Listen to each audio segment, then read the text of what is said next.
Hello and welcome to LEGO Star Wars The Complete Saga. Yes, it's that nostalgia trip. I've already said I was going to do it. This is episode 2. Hopefully you've had a chance to watch the first episode and hopefully you're familiar with the first 6 films of the Star Wars saga. Obviously this doesn't include The Force Awakens or The Last Jedi. This is very much the original trilogy and the Trilogy. I am on episode 1, The Phantom Menace. I'm going to jump straight in to level 2.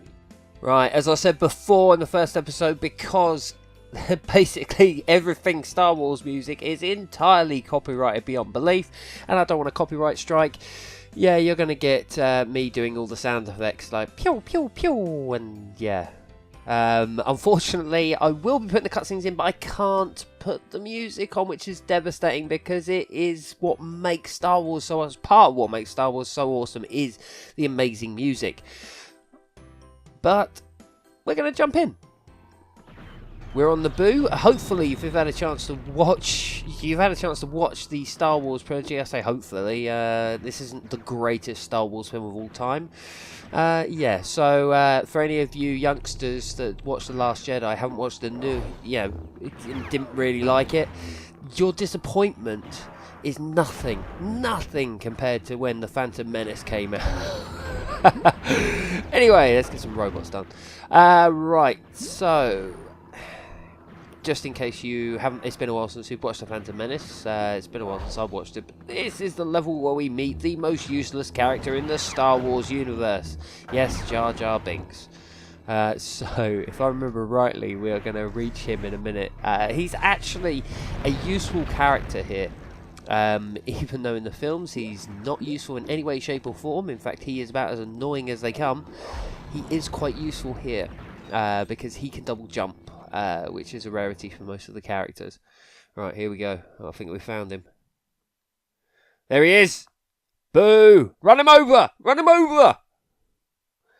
No, he's going to get saved. All you had to do was just leave him there. The story could have been so much better. Yes. Come on. Follow him. He's going to take us to see Brian Blessed. Right, so, I know I've already started, but if any of you haven't watched any of my Let's Plays before, basically, I'm not looking for any of the collectibles, so I will probably go past some of the mini-kits along the way. This is purely to enjoy the story. I do always do side videos for guide videos, so once I've completed the game, I'll put out guide videos, even though YouTube's probably full of them, seeing as this game is about 12 years old. I will take the opportunity, though, because this will be the last video that I do before Christmas, to say Merry Christmas to everyone 2018. So if you're watching this in about 6 months time, I hope you had a good Christmas, New Year's and Easter. Right. Boom. Right, go on, Jar Jar. Show us your talents. Yeah. Right. Well, while we're moving through this not overly exciting bit, for any of you that haven't played this game, I highly recommend it. The Complete Saga is actually the 3rd game in the LEGO Star Wars series. So there was LEGO Star Wars, the video game, which was the prequels, which included this level, and then there is LEGO Star Wars The Original Trilogy, which is an amazing game, and this is the 3rd one. It's kind of, they wanted to make a bit of extra money out of the franchise without doing too much extra work. Well, that's what it comes across as anyway, because basically they took number 1 and number 2 and made it into this, the Complete Saga, which is essentially both those games moulded into one with nothing really extra. There's a mini kit up there. I don't want that, but I will take the studs. Can I get... No, I don't want to risk it, actually. Right. The one thing I will say about characters like Jar Jar Binks is he can't do anything. He can't even hit the bad guys with his fists. It's a frustration. There are a few frustrations which come with this playing a game this old when you look at the rest of the LEGO games franchise. I mean, we've been spoilt by the likes of LEGO Marvel Superheroes 2 and LEGO DC Supervillains.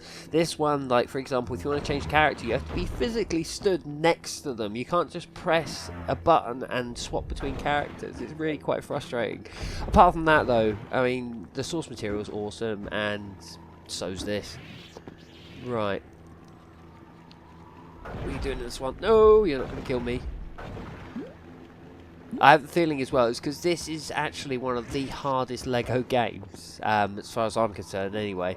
Mainly because of some of those frustrations from it being that older game, and you know, after getting used to the newer games, going back and playing them, I'm probably going to die quite a bit. But we shall see. Let's see how long I can go without dying. I've made it through one level, so we shall see. I'm hoping not, but I have a feeling when we get to some of the other levels, some of the vehicle-based levels, yeah, I'm not gonna live. I'm not gonna last. Right, can I get around? I want those studs.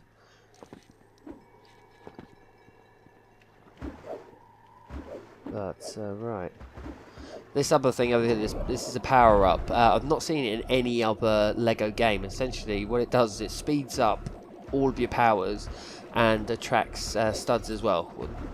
Not really attracts, but it brings in them somehow. But it also makes you essentially invulnerable. So if you're a Jedi, for example, if someone's shooting at you, it just bounces straight off, which is really handy. Unfortunately, it doesn't last very long. Right. Come on, you! One thing I would say is if you haven't played this and you do have an Xbox One, sign up for the Game Pass because you get to play this for free. Essentially. Well, I say free, you're still paying for the Game Pass. Right. Let's get as many studs as we can. I think we're coming to the end of the level already. Oh my god, we are at the end of the level. That's the other thing with these, they're quite short levels, but at the end of the day, there is 36 levels. There's 6 levels per episode, so it's a massively crammed in game, but it makes up for the fact that there's no real open world hub. There is the cantina, but it's not like the cityscapes that we've seen since Lord of the Rings and Lego Batman 2. But I do love this game. Anyway, there we go. I hope you've enjoyed me basically talking almost through the entirety of that level. The levels do get longer, so I will be jumping in more, but hopefully you enjoyed it. Please do leave a comment and let me know what you think. Please do subscribe if you haven't already, and I will be back very, very soon with another video. Anyway, thanks for now. Bye-bye.